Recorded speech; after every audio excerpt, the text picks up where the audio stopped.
sick of the crazy? Are you tired of the lies? Maybe it's time to get ready for the Republic of the Real, because it's about to get real.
All right.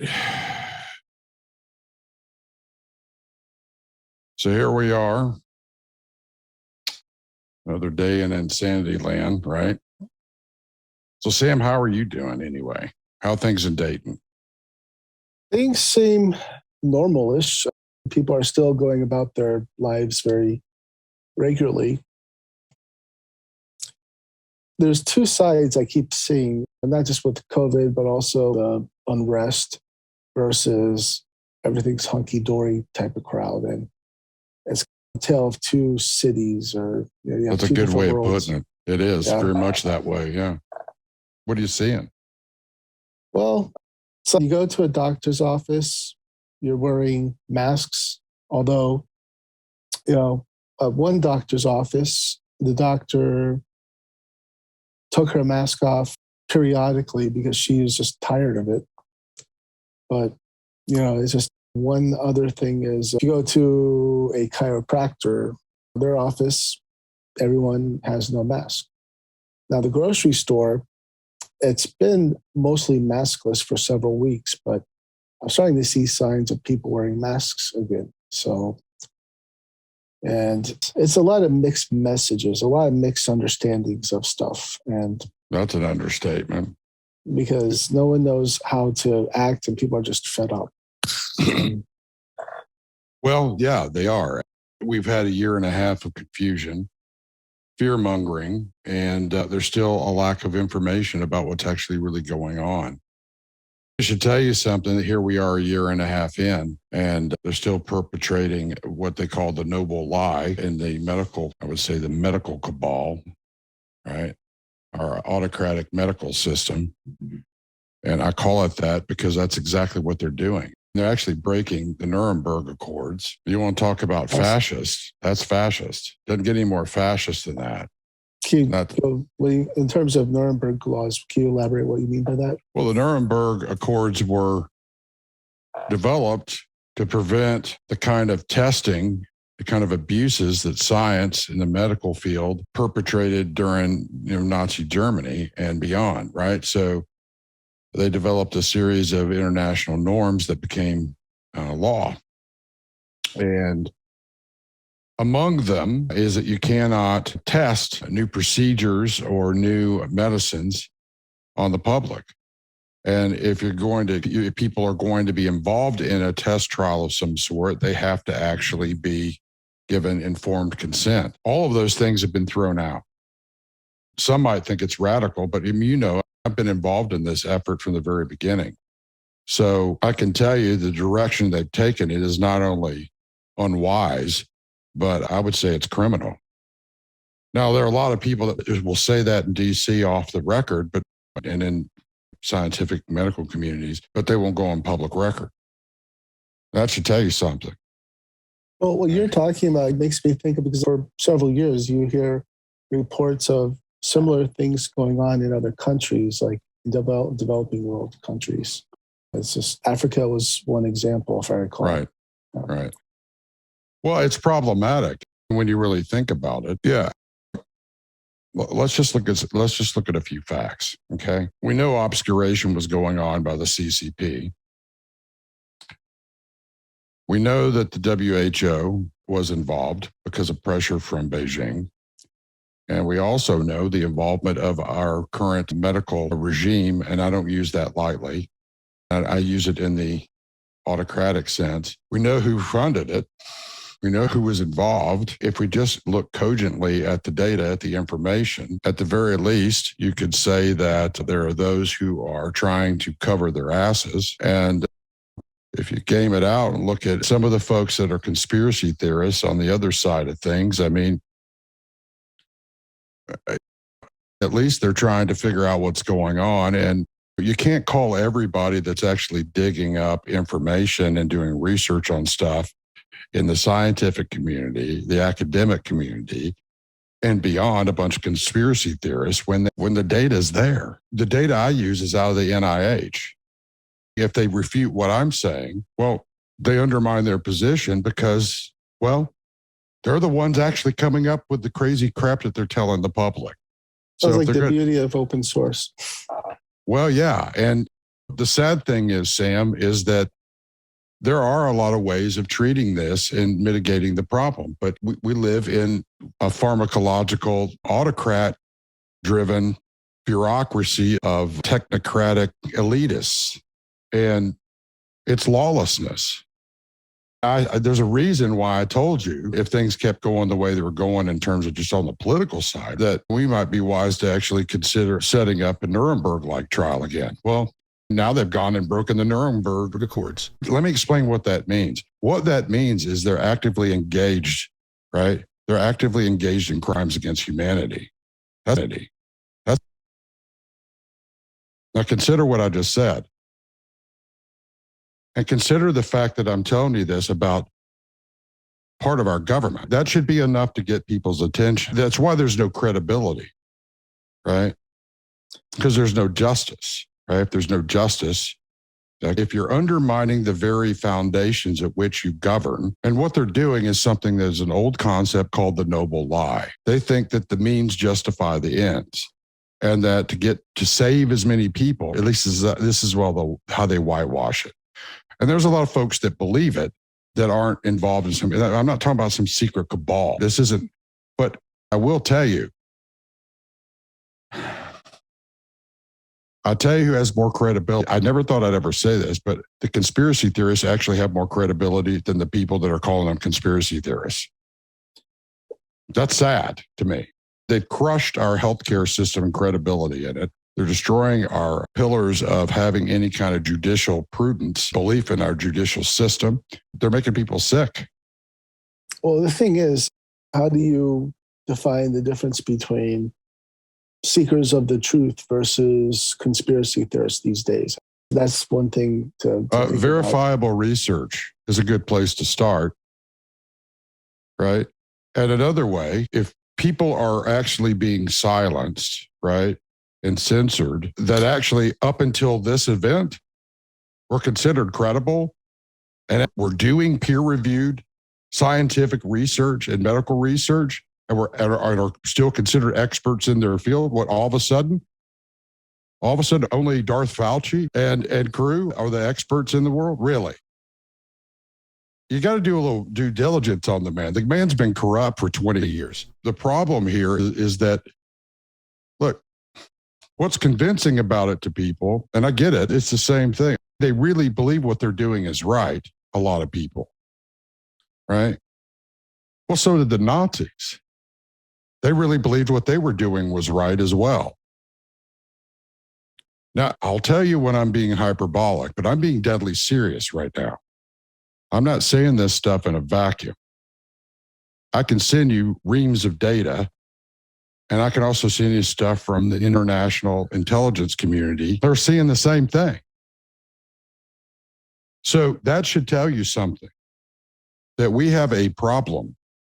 And the pandemic that we really have is one of credibility in Washington, lawlessness, corruption within the FDA, rot within the FBI and the DEA. Most of the guys aren't. Look at who's involved, right? It is, at the very least, it's unwise to feed a year and a half of lies and confusion to the people.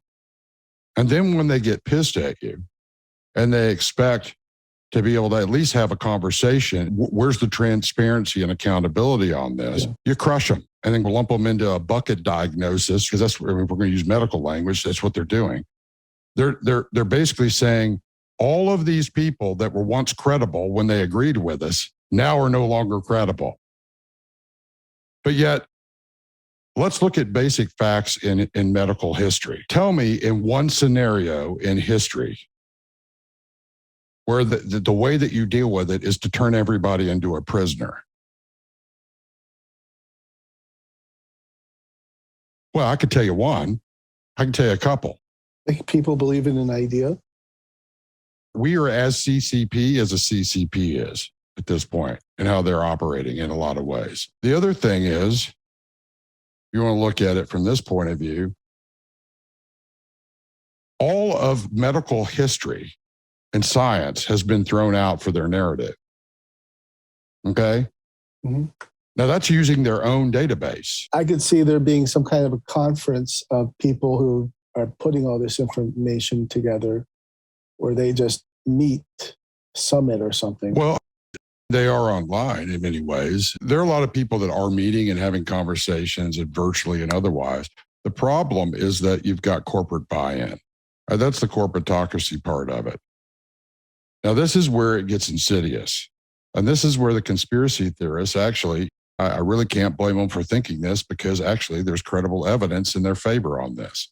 And that is when you've got technology companies colluding, and they are, that's well known. You can go and look at the transcripts from Congress on this, colluding to deceive and silence others. That's a trampling down of people's freedoms, right? And because they're hiding behind a noble lie and they've conned all these people, now they're all stuck in the same trap. They're all locked in. So they all have skin in the game. And if they don't keep the spinning plates going, all of it's going to crash and break. I can tell you one story after another what's occurring all around the country. And I can tell you that the narratives that are being puked out by Fauci and company, it's insanity. There's a lot going on that doesn't even get talked about. So yeah, I could bring my other half down here and put her on here, and she could tell you what happened to her mom 4 months ago. It's not like this hasn't touched me personally as well and people I care about. So I'll give you an example, right? Oh, the hospitals are overwhelmed. Well, I imagine so when you laid people off or they quit because they're not willing to put up with your crazy, insane bullshit anymore. Yeah, or it's their primary health provider in terms of insurance and stuff. Well, there's that too. But The narrative is, oh, well, Delta variant, the Delta variant, Delta variant. Really? Okay. We'll go to the hospitals. We saw this pattern last year. It's played out. They're just redoing the same bullshit. And they're still, oh, well, it's a noble lie. We're trying to do what's best for people. No, you're not. No. We're past that, because I would say the first 6 or 7 months, I was more concerned about all of this. And then from talks with you and other people, I thought, well, I think the real big issue is going to be the geopolitics and the domestic stuff in terms of societal, infighting or unrest and stuff like that. And then we saw what happened back in the summer. That's the real story about all of this. And then with everything from inflation coming up, resource, it's the bigger issues that we're seeing here. And you're going to see, when it comes to supply lines and stuff like that, people don't see the changes as much, but they're starting to. It's true. They are. And as you're starting to see it more, when people are telling you you're going to have lesser tomato-based products, that affects multiple industries. If grease lubricants are going to be short, you're going to see a lot of things. You're probably going to see restaurants having to revise their menus just so that they sell whatever. Well, you bring up a great point in that. I've been in a series of conversations this week about some of these very issues. And what are the contributing factors? Well, one of them is the futures market. It's creating a bigger problem. We have systematic, catastrophic breakdowns across the system. And we've talked long enough, and I've been predicting it for years. And again, it's either intended, right? And if so, that's a whole nother rabbit trail to go down. And then once you find the holes, and there are many of them in that field, you can go down and be here for, now till the kingdom come. And hopefully the kingdom comes before we destroy ourselves with our own avarice and hubris. But we've got to rethink everything. And the first thing we've got to think about is how to get these fools out of positions of power they don't need to be in. When I tell you that it's a national security issue, I'm not lying. I'm being deadly serious. And you have to understand, I'm willing to say what most people aren't willing to say publicly. And I don't mind being the tip of the spear or the sword or whatever. I was born for it. So I really care about my reputation. They've been trying to shoot holes in that since I was born anyway, so the hell with them. But I can tell you what they've done is they've absolutely devastated the credibility of governance.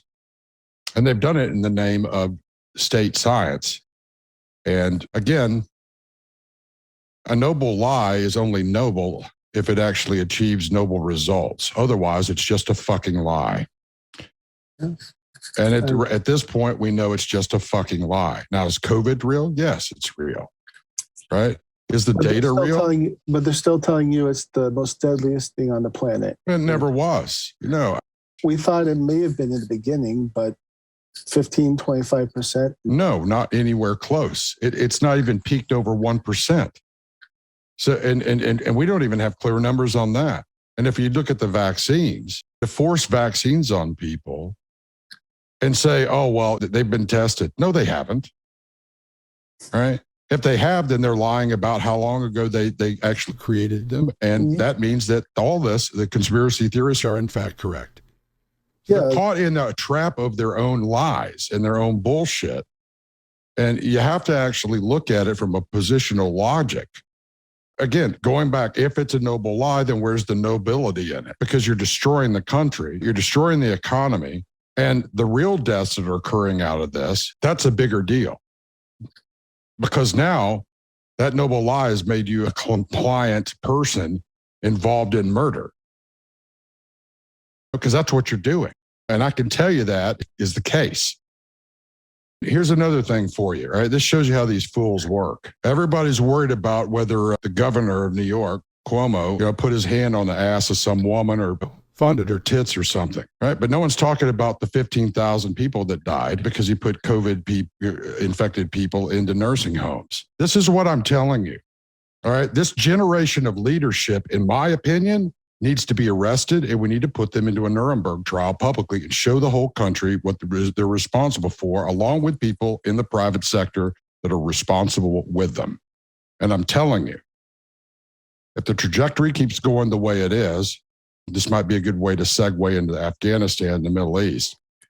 We won't be playing a role in anything there because this country is going to be going through something that it doesn't imagine. I think you make a good point there. With going back to Cuomo, if they're making a big deal over sexual harassment, what else is going on? It's a diversion. It's Yeah, the same thing that happened with Clinton's. Right? When Bill got busted with getting a blowjob under the Oval Office desk, the bigger deal was the McDonnell Douglas factory that was sold to China. And I'm not a Republican, but I was there. I was in St. Louis when this stuff was going on. It was local news for me. And so while everybody's looking at the salacious sexual bullshit going on, which the Democrats, think about the irony of that, right? Think about, they're obsessed with it, right? They built their platform on sexual identities. You want to talk about the epitome of hypocrisy, and then to use that to cover up true crimes when people in New York City are screaming bloody murder, and it's Democrats and Republicans screaming about it in New York, right? And then to pull this crap again? Really? I'm at a place, Sam, where, how do I put this? I don't have a problem being very vocal at the people that are running things in Washington, D.C. That's what I do for a living. I'm in this space. And so the way this has been handled is not just incompetent, but let's say it was just incompetence, right? Why are they still there? If it was truly incompetence, it should have been removed. So who are the incompetent fools responsible for removing them that haven't done it? Right? That's number one. Number two, clearly their plan has not worked as well as they thought, because there are leaks happening all over the place and stuff is coming out all over the place. And they just keep doubling down. Well, yeah. I look at it, they know exactly what they're doing. It's social engineering on a mass scale. And I don't buy it that it's a lie. What I buy is that it's actually an ignoble deception of the American people and people around the world, and people are dying because of it. Their livelihoods are being destroyed. Isn't it amazing that all of a sudden, everything is COVID and no one's talking about big pharma under the gun and under the big lights having actually been responsible for fueling almost 1 million or more deaths? And guess what happens during COVID last year? First off, we don't have data from 2019. It wasn't even reported to the UN, right? What we have is data. We have some basic data, and it looks like anywhere from 30 to 45% increase in opiates. Now, how the hell did that happen, right, when everybody's locked in at home? Well, it probably happens, right, when you're not securing the fucking border and no one's checking what's coming in through the mail. So if you're not tasking anybody with that and everybody's getting stuff through parcels, right, through the mail service or through UPS or FedEx or whatever, right? Who are these idiots? At what point do you define what national security is if everything that's considered national security is now thrown out the window? What do you call that? You have to call it what it is. And that is lawlessness. Right? That is exactly what we're dealing with here. And that's not a government. Right? What that is, right, is the look and feel and pomp and all the circumstance that goes with it, but it's not a government. Right? Now, I'm telling you, if people don't stand up and start demanding accountability and transparency, you will live in a dictatorship unlike anyone has ever conceived of. And you have to look at everybody on the left that was Nazis, fascists, bad. That's what they've created. You get the vaccine. They want to force you to take a vaccine. They're breaking all the rules that they set up, the protocols that they set up. They didn't set it up. It was their predecessors. Well, yeah, okay. We're going to get specific about it. Yeah. Well, Fauci's been there for 20 something years.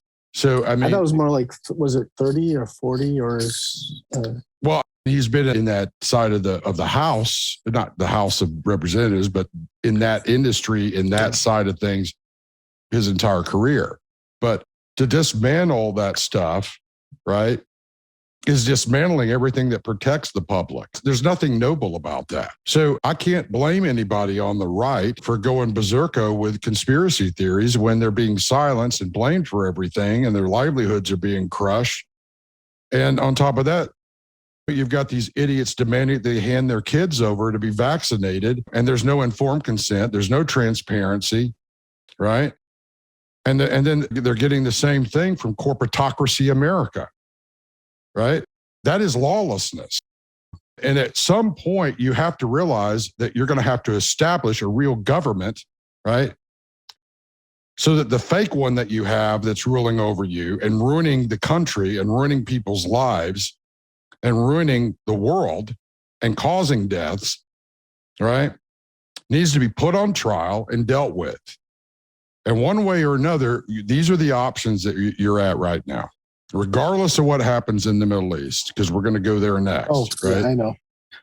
Just to add to what you're saying, the biggest issue you have to deal with, if anything like that would ever happen, transitions can be very costly. And you have to look at the history of that. Well, nothing comes without pain. And that's the thing that Americans don't want. But it depends on who is leading those initiatives. Recently, a friend of mine for ages told me I should see this. It was a movie that came out, I think a couple years ago, The Death of Stalin. And I always thought it was actually a comedy satire, which I guess it was, but it actually was very well made.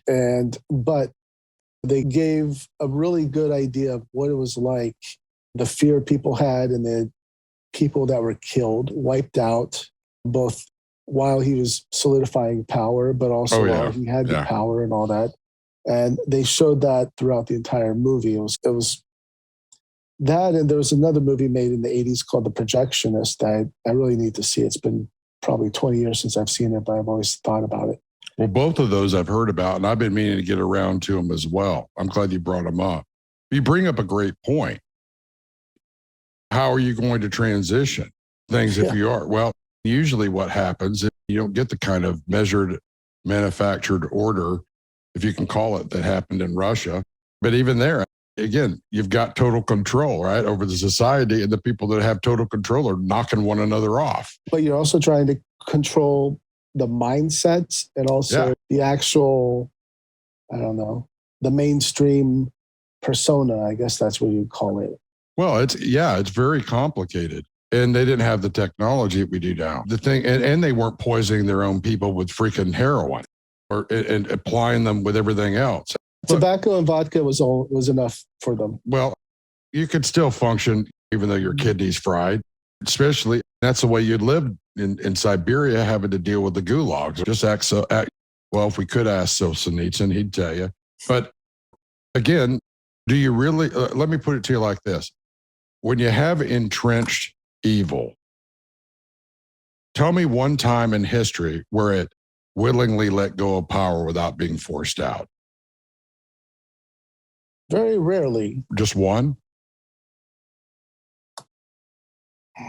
I can't. I wish I could, because it would give me a little hope but the fact of the matter is there's a reason why we both can't, because entrenched evil, pride, avarice, hubris, greed, right? It's a disease. It's an addiction. And the only thing that if you know anything about addictions, anybody that has had an addiction, or you've had to deal with anybody that has an addiction, right? The only thing that you can do is do an intervention, capture them, put them into treatment or prison. Because if you don't do that, they're going to kill themselves and other people. So they don't, it's called an addiction for a reason. And addictions have terminal life cycles, meaning that you're going to hit terminus. Same thing with addictions to power. That's played out all throughout history. And of course, the same people that are taking power away from everybody keep telling you, well, you could get something worse. When you really look behind, you pull back the veil, right, inside the Emerald City, and you see that the wizard doesn't have any clothes and he's really not an emperor. The emperor is actually across the sea over there in Beijing. And so, or if you ask the right wing, they'll tell you it's Soros sitting somewhere in Europe, the Rothschilds or whatever narrative that they're throwing out. But the truth of the matter is it's right here. It's right here. And so everybody gets taught all these things. Well, you can't remember what you mean. The whole thing is going to come tumbling down. The whole thing's coming down anyway. What if we start a civil war? Well, I don't know. What would you rather have, a civil war or genocide? You're already in genocide. It meets all the criteria, and you're already in a war. What do you think carfentanil and fentanyl is doing to the country? What do you think corporate America that bent a knee is doing? Right? They're complicit and complacent at the very least, and definitely complicit. So that makes them a party to it. If you're making money off of somebody who's offing people, right, in Brooklyn, you're an accomplice to murder. We don't hold organizations to that. We don't hold C-suites to that. And here's the thing that they're doing. They're using the same methodology, same means that occurred when Mao said to Nixon through Kissinger, who needs to shut his mouth and either die and get out of the way and admit his wrongs before he meets his maker, or he needs to be pushed out of the spotlight so he doesn't create any more wrath that he's going to have to receive when he breathes his last breath. All right? Because this is exactly what they've been planning. You blame us, we'll blame you, and then we'll tell our people that, and then we'll make a lot of money. Do you think either side really is going to stop? Even the Trump administration really is going to stop commerce? No. Because everybody there's got skin in the game together. It's the American people that don't have skin in the game. They're removing the skin and selling it out to the highest bidder.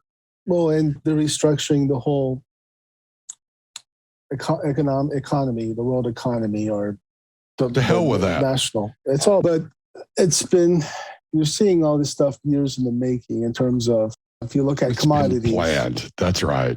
The gold and the silver, and I didn't realize, I probably did, but I never really thought much about it until recently. But a couple years ago, gold became a tier currency next to the dollar.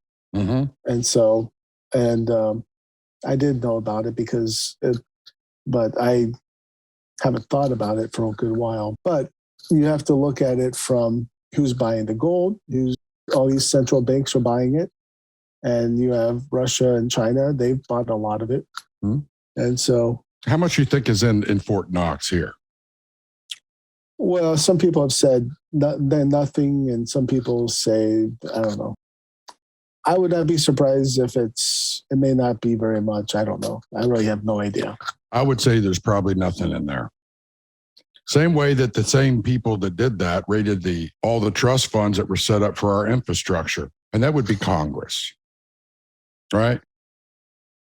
This is the thing, as Americans are going to have to wake up and realize you have an apostate government. Either take it back or don't bitch when you become something other than a republic. Because if you're not willing to actually fight for a real republic, the one that you have now is just going to eat you, and it's not going to last. It's a snake eating its tail, and it's eating you along with it. So regardless of the economics of it, you can really see things collapsing. We know everybody else is buying gold. Russia's been buying gold for years, right? All of this has been planned. Now, is that a conspiracy theory? No. If you want to talk conspiracy theories, we could talk about aliens up the road from you at the Air Force Base, right? That's a conspiracy theory, right? But if you want to talk facts, all you have to do is go to people's organizations and read their own documents. They're not lying to you. They'll lie to the public. They'll get up, right, with all their fancy backdrops behind them and tell the public something that's completely opposite that is right there on their website that tells you exactly what the hell they're doing. And when you listen and talk to them, they're telling you what they're really doing. That tells you how much they really have any care for the public. And it also tells you how little intelligence the public has or due diligence to actually care about it, which fuels it. So at some point, you have to realize you either want a real republic, right? And those of us that are not willing to accept a fake one also are not willing to sit underneath the dictatorship of stupidity that we have right now and is becoming more metastasized but day by day and more draconian. We're simply not going to do that. Now, I don't know how you transition out of that, but I can't find any places where there's a transition like we're talking like we'd like to have that happens peacefully. Again, that's why I asked you. We have the means within our actual system for a peaceful internal transition to power. But the system itself has become so corrupted, it's got to be replaced. So how do you transition to a real thing from the fake version when half the people in the country don't even realize that it's fake or don't even care? Well, I think people are waking up, but the problem is you're dealing with, I think you're returning to a version of the states' rights issues that we knew back in the 1800s. And I think not just Texas, but other states are starting to exert more of their own sovereignty. And I think if you see more of that, I don't know if that's going to create a civil war or if it's going to just be a strategy to limit the role of the government, just to force them to. What is that called? What is that called when it goes back to states' rights? What is that called? A confederacy. Oh, yes, confederacy. How well that worked last time? That worked very well for them, but the thing is, it worked very well for the 1% that was running it, right, for a few years. But you keep in mind, and where I'm at normally is Richmond, which was the capital of that. Yeah. And I can go and show you all the graves of the people that didn't work so well for, right? What I'm trying to tell you also is that what kind of system are people going to devise this time? Because we've got Greek city-states operating, right, on the Democratic side. You got them running a faux version of, really the Democrats are standing up for democracy? Are you kidding me? Look what they did to Bernie, man. Really? All of it is a sham, right? So you got that. So Plato's Republic is playing out. And now, of course, we just had the Ives of March with the election. There was clear stuff that went on there. At the very least, the American people need to know. They'll never have, the election system was destroyed that day. There'll never, ever be credibility in the system again. So the political parties have actually suicided themselves. It's just a matter of how long it takes to bury them now. It's over. Credibility is gone. Yeah. And the problem is all the branches are now following them into the graveyard with it. So what do you do? Okay, we're going to become what? A collection of 50 sovereign territories? Well, how are you going to protect that? What do you think the military industrial complex is going to do? How are you going to actually, what currencies are you going to use? What about all the families that are going to be displaced? You talk about Crimea and Ukraine. How many families were split apart there? Think about North Korea and South Korea. I can go down the list. Look, it's a pretty simple thing. Either the American people grow a pair and actually stand up now, or they pay the consequences sooner than they even want to think about. And it's not coming in years. It's coming in weeks and months, because the Dems and the people that are in bed with them that perpetrated this noble lie, as they call it, right, are never going to allow anybody to get back in power that doesn't bend a knee to them with the midterms coming up. Mm-hmm. It's over. You're already in a civil war of a sort.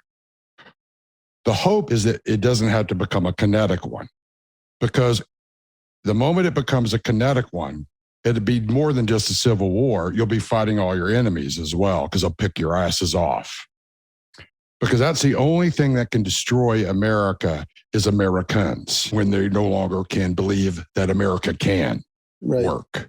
You're going to have the difference between the Americans versus the Americans. It's already there. People see, this is the other problem. We have a neurosis at best and psychosis, bordering on complete psychotic break. That's what we're dealing with as a nation. I've been talking to some of my buddies out in California. It's insanity. You want to see what they have for you. Nothing's more Beijing-like than California, except they just haven't wiped off the remaining mid-tier, right? Well, that could be with all these fires and everything getting burnt. And well, that's one thing that could force a transition. Do you want these idiots running something if the cascades all start popping off? Well, I think we've had discussions like this before where it's going to be some kind of big crisis. It's going to be unmanufactured that creates the real change that has to be done. A black swan event, I'm assuming. So, well, that's a good point. And we have talked about it. Since they've manufactured the one they're in, their fear is actually getting one they haven't manufactured because they can't control that. And they could barely actually losing control out of the one they have manufactured. Well, would that happen on the mainland, or would it be what we're seeing out in? Oh, it's going to be global. It'll be here as well. America's not going to escape this. It's a nice thought that we're immune from the effects of our own stupidity. I think a lot of people assume that it'll never reach them. And that's always the Romans thought that too. Every empire thought that. The Chinese think that, except in Beijing, they know better. But again, they're screwed too. Everybody's screwed. This is what people don't understand: is everybody's in the same damn trap, right? They did it to themselves. They were warned and warned and warned, right? And now all their countries are fractured. The kind of war that's likely in that kind of scenario is a global world war, but it's not like a global world war anybody's thought about. It's all forms of war happening all at the same time. It's going to create a new, if the world survives it, let's say the world does survive it, it's going to create we're already seeing a multipolar world forming, but I think it would. I don't think that's going to last either. Honestly. I don't think so either, because eventually people are going to get eaten up and you'll have a new batch of players or old players returning or whatever. Well, the number one killer of nations, ideas, right? Empires, war, famine, pestilence, disease, right? Plagues, all of those things are happening globally. And what no one's really thinking about, I think the policymakers are thinking about this. They're thinking about this at the UN, and Americans never think about this because we never think in our generation that we think we're Superman. We're immune, right? We're immune to things here. Well, we could be if we actually had decent leadership that thought beyond their own peckers and their own wallets, but we don't. So I wouldn't bet the house on not suffering. But I will tell you this, is that just right now, there's 150 million people already in famine conditions. Right? You haven't even hit famine yet. Right?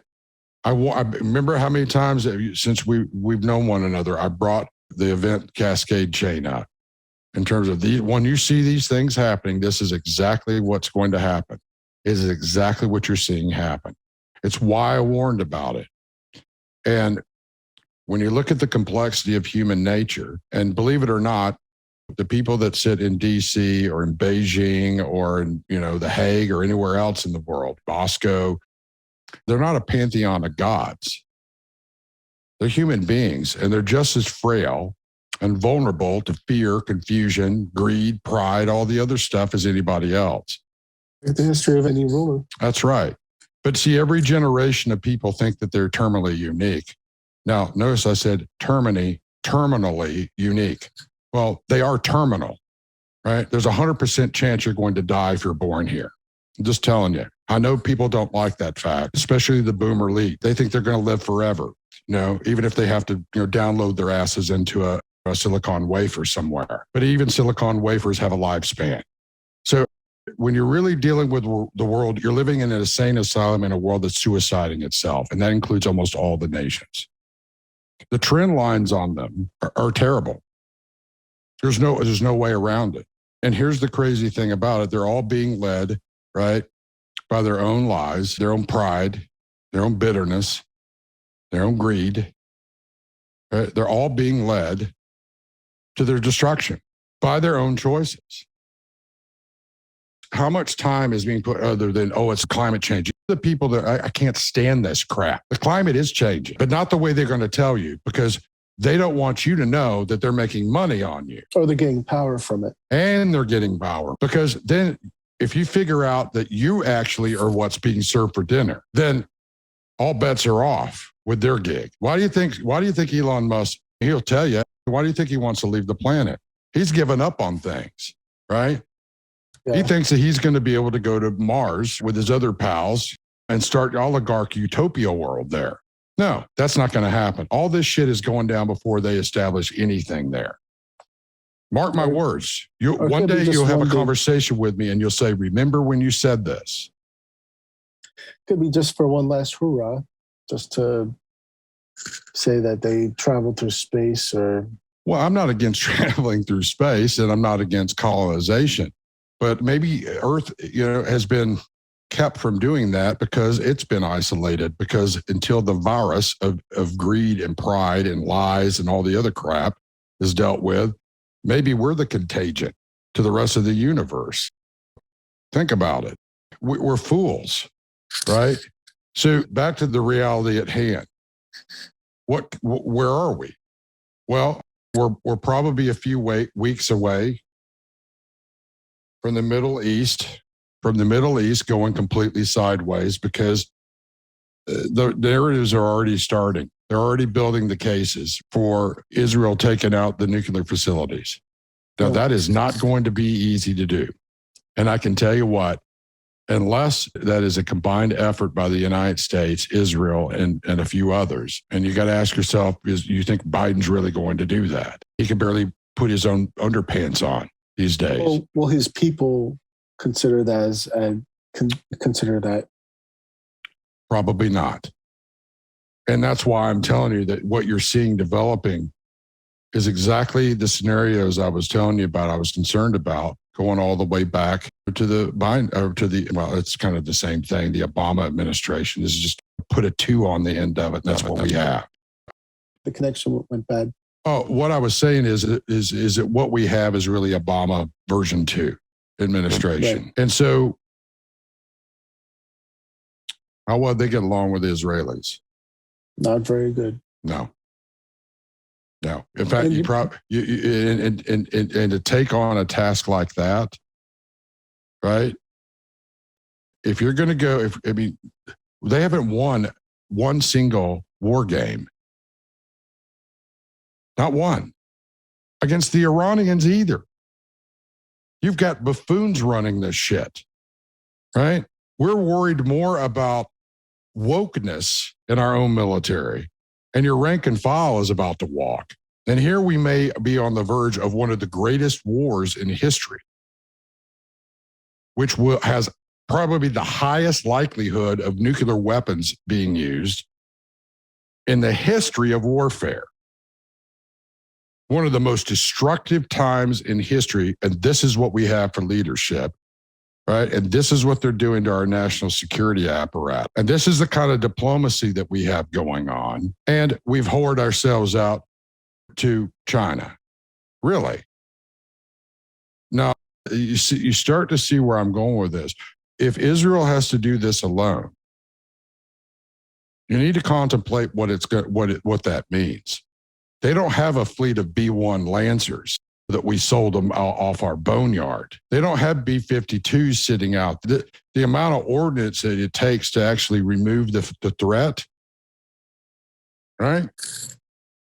If you consider how big that is, it would take to do what they're talking about doing, right? If we were to do it, right? Because we're pansies, right? We don't want the world to think we'd ever use nuclear weapons again, even though, we're being murdered in our own stupidity here. I'd never take anything off the board because you got to have deterrence. But how are you going to do that when you don't have those kind of resources?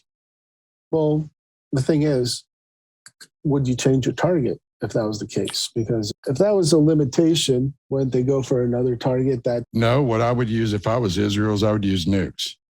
That's what I would do. If you're going to eliminate nukes and really eliminate them and eliminate the facilities they're in, you have very limited options. And you're not going to get 25, 30, 100 days of freaking sorties over the country. Nor do you have the capacity to be able to sustain that. When you strike, it's going to have to be a kill shot. So I think people don't understand what that means. And I'd like the Democrats to know that if World War III occurs, you are responsible. And I'm not a Republican, right? So, the idiots that you guys have elected have done more damage to the world and have proven that. And so if the world goes up in smoke because of you guys being worried about peace and security, well, you did it to yourselves, you bunch of bone asses. You deserve to get exactly what you deserve, and that is destruction for it. Because how do you think these people got nuclear weapons? From us. How do you think they got them? There were only a few countries that had the technology. Who do you think gave it to them? Us or the Russians or Chinese? A little bit of both. Well, yeah. Koreans. And the thing is that's your leadership. How about that? When all the kids that go out to their universities, right? Go to your registrar's office and ask them where the intellectual property office is for transfer. Where's the transfer office for IP? Because they're still doing it. They haven't stopped any of that shit in this country. If you believe any of these politicians whatsoever, you're not competent enough to vote. And I'm both fucking sides. And if, yes, I'm angry about it, and I don't care what people think about my language on it, right? We're past splitting hairs with majoring on the minor. And when I tell you that you may very well in your lifetime, Sam, see 1 billion or more people die, I am not telling you that as a joke. And that's not hyperbole. I know what the cascade chains look like. And I know how fragile our systems are, especially the way these idiots did their supply chains with stuff. You're one season away from global famine if things go just a little hair worse. Can you find a place in history where 1/3 of North America was on fire? Almost all of the northern part of Siberia is burning. Can you find a place in history where all this was happening? You can't. You're in unique time and space. And they can call it climate change all they want. Yeah. But this is a bigger deal. And that's the problem, is that you have the wrong people in the wrong places and positions at the wrong time. You don't have Winston Churchill's. You have a lot of people with different dogmas. That's right.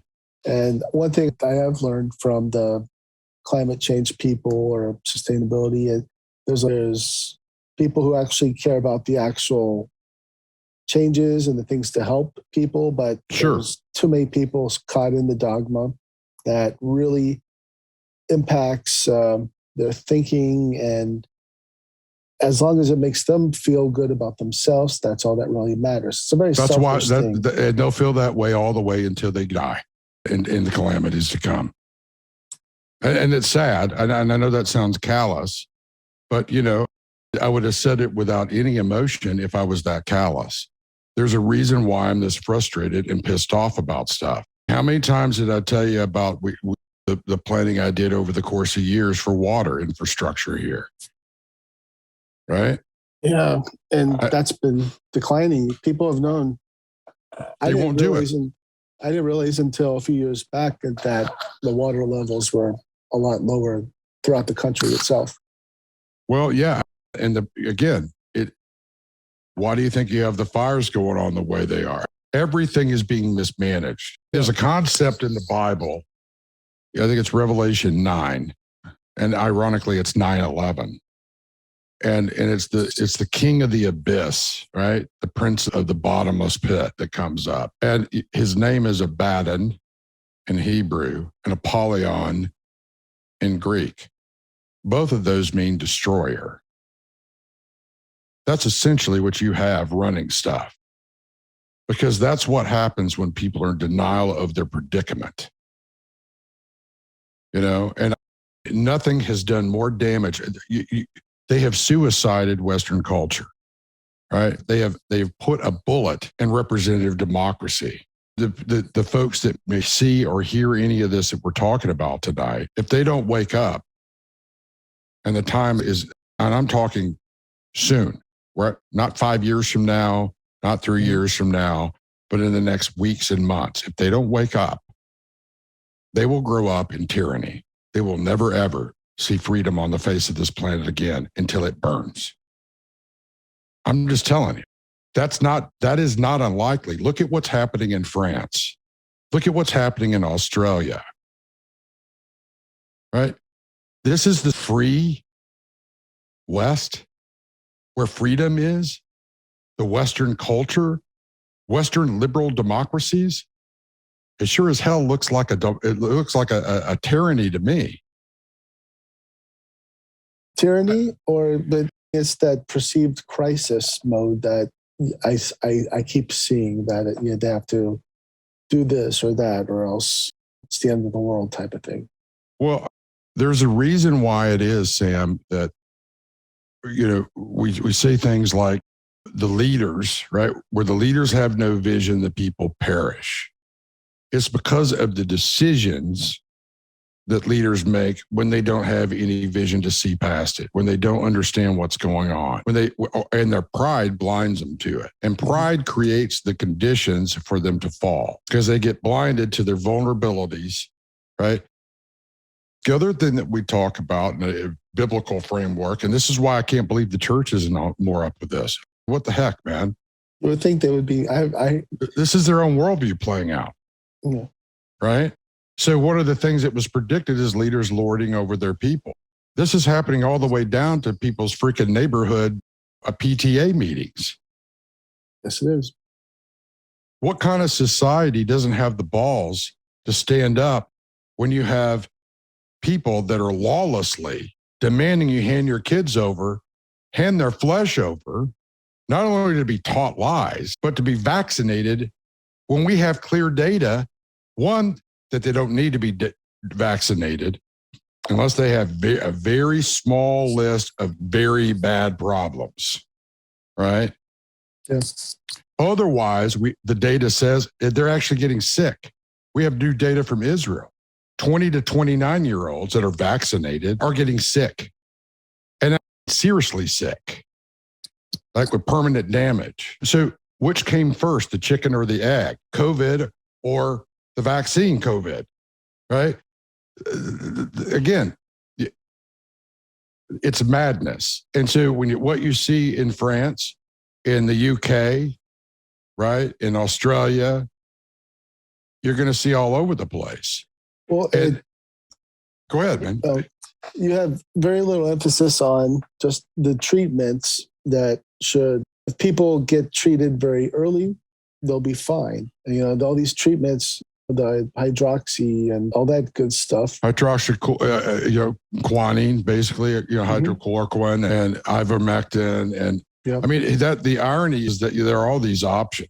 Well, and the thing is that it could have been treated like there's a chance you could die, but then there's a very good chance you'll survive and you'll just have a bad time and you'll develop antibodies. And, Well, keep in mind that the medical system that they turned everybody over to is responsible for the third leading cause of death of Americans. Yeah, it's a lot of questionable stuff there. Yeah, and that's not even including the drugs. That's not including big pharma on its own. But here's the thing. There's all the old things, scarlet fever, typhoid, all that. People died from dysentery. We don't see that in our world here. You see it in other parts of the world. No, we're dying from stupidity. Right. But what I'm saying is back then you could get scarlet fever and you could have a great chance of dying. But there's also a chance of being treated for it. But in terms of mindset, people don't think along those lines. And so they've totally forgotten the fact that you get treated, you have a very good chance, but they want the wonder drug. They want the wonder weapon that solves everything. Okay, you bring up a great point with this in terms of historical narrative. I love when you want to go there, because what is different in our generation, our time, from that time period? From that time period? Well, yeah, why is it people are like completely flipped out, right? They act like the death has never ever occurred before on the planet. It's not part of the cycle of life. Somehow they were born and they think they're going to live forever when no other generation in history has ever thought that. What has happened? Because that's unique. Not enough hardships, not enough common sense, not enough reality. What else? Think about the times that you brought up. What has changed, particularly in this country? Worldview. We don't have the same worldview.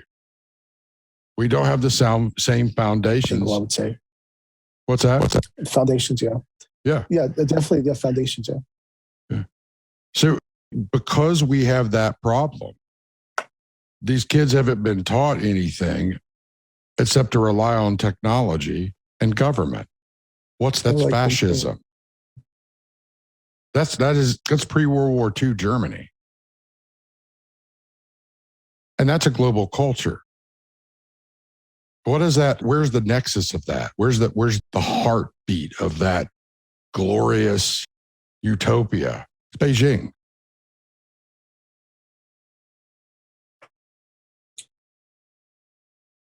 So that, but here's a question. Is it a full creation of Beijing, or is it a creation of the West at the same time? It's both. We projected our lust and greed. Basically, everybody went to Beijing for an orgy. They could do whatever they want. There's no restrictions. They could build whatever they want. You make tons of money. There's hardly any rules or regulations, right? Same thing with science. Why do you think it is that they wanted all the IP transfers there? What about the 1,000 Talents program? Because you actually have restrictions here, right? You're breaking up. What was that again? Well, you actually have restrictions on stuff, right? You actually have restrictions on stuff here in the United States. Like you can't go over to your next door neighbor, bang them in the head with a freaking hammer and cut their arm off and do research with it. There's no bars to doing anything in China. And that's a wet dream for unthinking baboons that call themselves scientists and researchers that don't have any moral and ethical foundations, and the greedy whores on top of it. And again, the 1,000 Talents program was designed for that. IP transfer was designed for that. And all that goes straight back to the elite. And what do the majority of the uber rich have in common? Their worldview is hyper secularist, right? Atheist. Like they think that anybody that believes in anything other than what you can make yourself, build yourself, as if anything they did on their own was on their own. Most of it they plundered from everybody else anyway. Look at, Gates. And anyway, I don't want to go down that rabbit hole. But who do you think's driving all of this? There's a worldview behind it. And so don't think anything about that. If their worldview, if this is as good as it's ever going to get, and you've invested everything in the temporal, well, you have a vested interest. You have a duty to live as long as you can, even if it means eating everybody else on the planet, including their data and their lives, because it's about your survival, not theirs. That's a beast. That's a predator. And when the same people have influenced lawmakers and their companies now have usurped government authorities, that's lawlessness. It's the final system. Because now you no longer have government as a restraint. So all you have is lawlessness, right? And so because they've undermined everything, right? And the highest priority is greed, right? Is next quarter earnings, right? And their survival, not yours. Who's going to restrain the evil?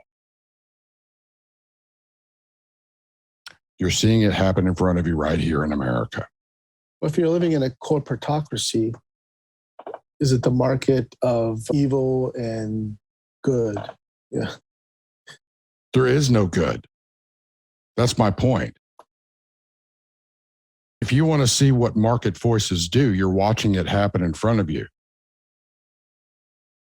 They're going to eat your life.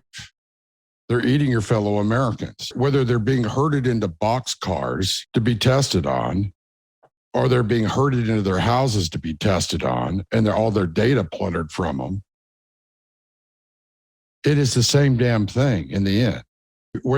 Whether your house becomes Auschwitz or you actually get carted off to one, it's still a concentration. They're still devouring you. And why that's important to understand is that people, here's the problem with not raising generations to understand what evil is and that they're capable of it themselves. Because when it comes and actually comes for them, they've been so blinded and co-opted by it and been a proxy for it that they don't realize that they're actually going to be served up too. They're the main course. Yep. We were the hors d'oeuvre. We were the first and second flight. So think about that in terms of what Orwell talked about. Think about that in terms of Brave New World, Fahrenheit 451. Go down the list, all the Solzhenitsyn's work, and then look at what you see happening around you and ask yourself, how does that stop? How has it ever stopped? Going back to the beginning, and ask yourself, how has it played out to get here?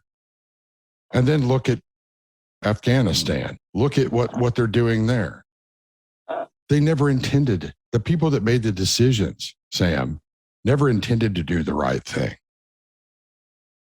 Either that or that fucking incompetent should have been in the positions. It doesn't take a rocket scientist to figure out what you need to do in that situation or not do.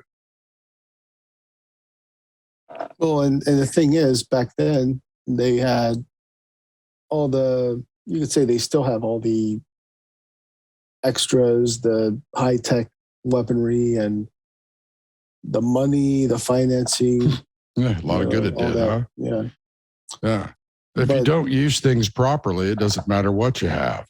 It's true. The thing is, I always tell people, in fact, I was telling someone that you can really, with limited capabilities or limited capacities or resources, you can really achieve a lot. And so you just have to be able to see that and know your situation.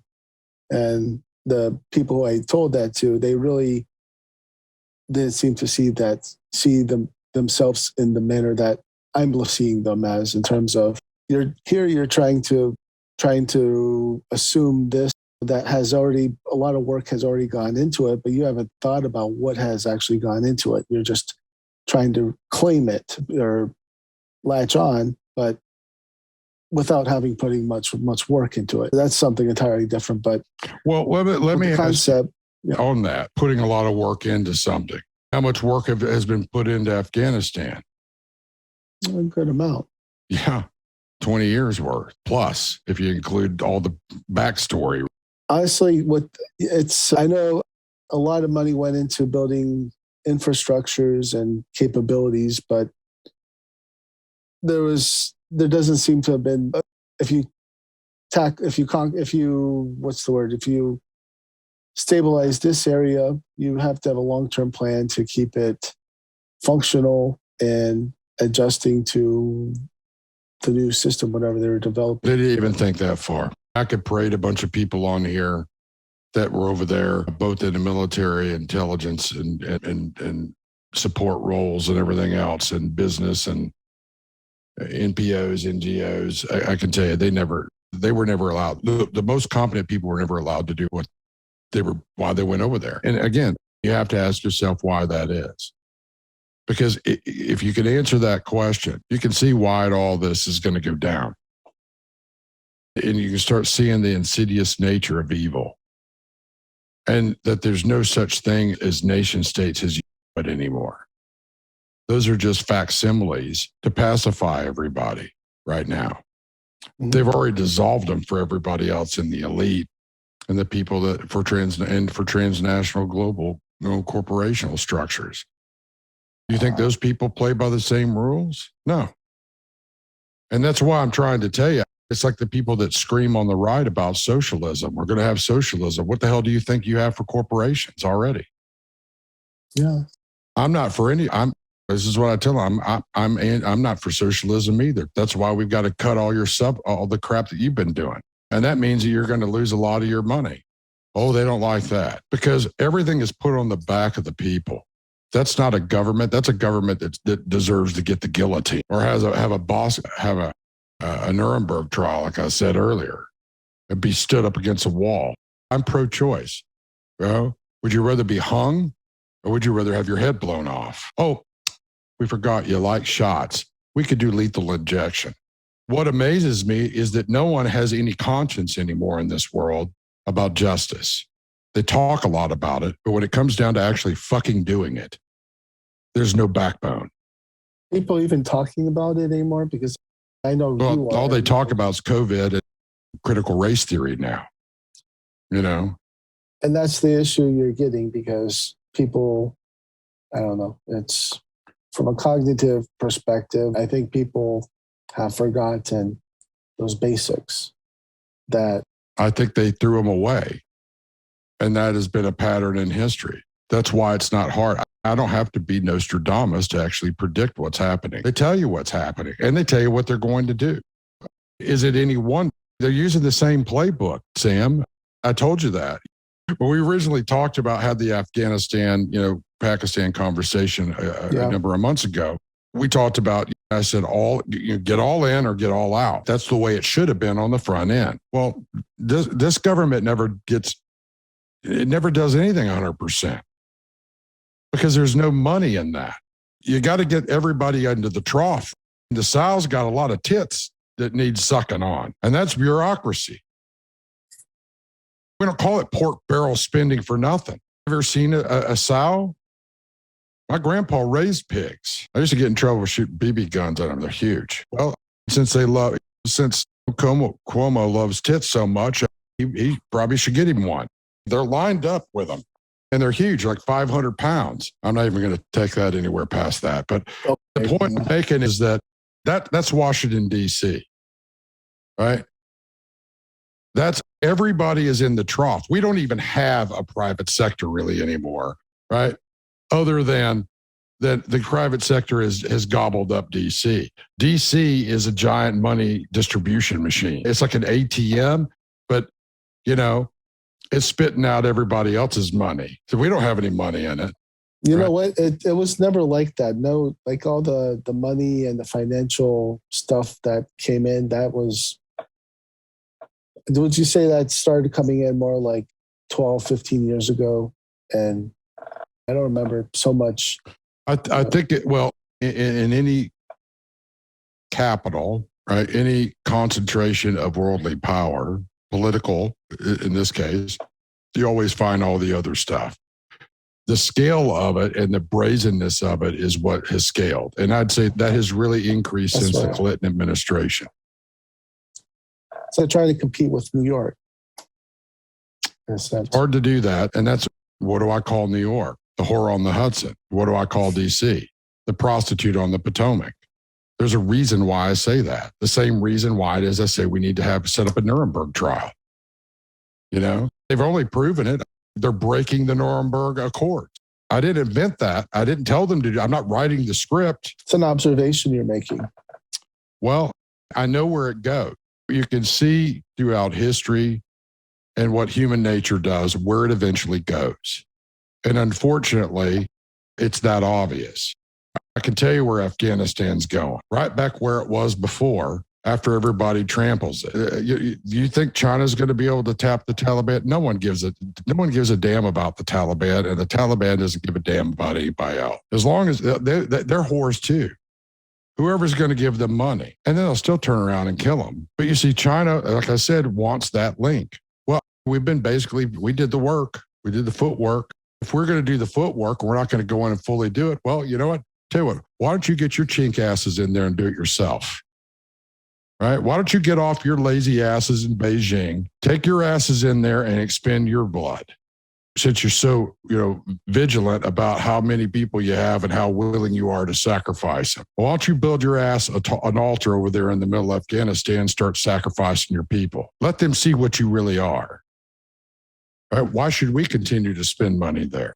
If it was me, I would take out as many dependents as I could, and I'd firebomb the whole fucking place before I left. I'm deadly serious. If we're going to talk war and actually eradicating problems, all right, man, the Christians hate this, right?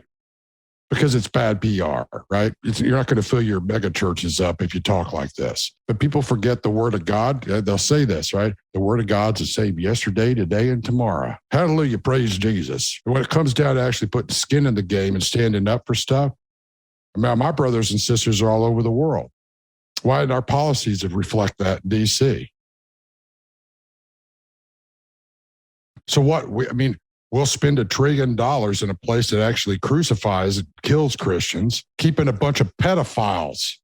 Do you understand what these people are, Sam? Pedophiles. Do you know how they treat people there? This is what we paid for. Right?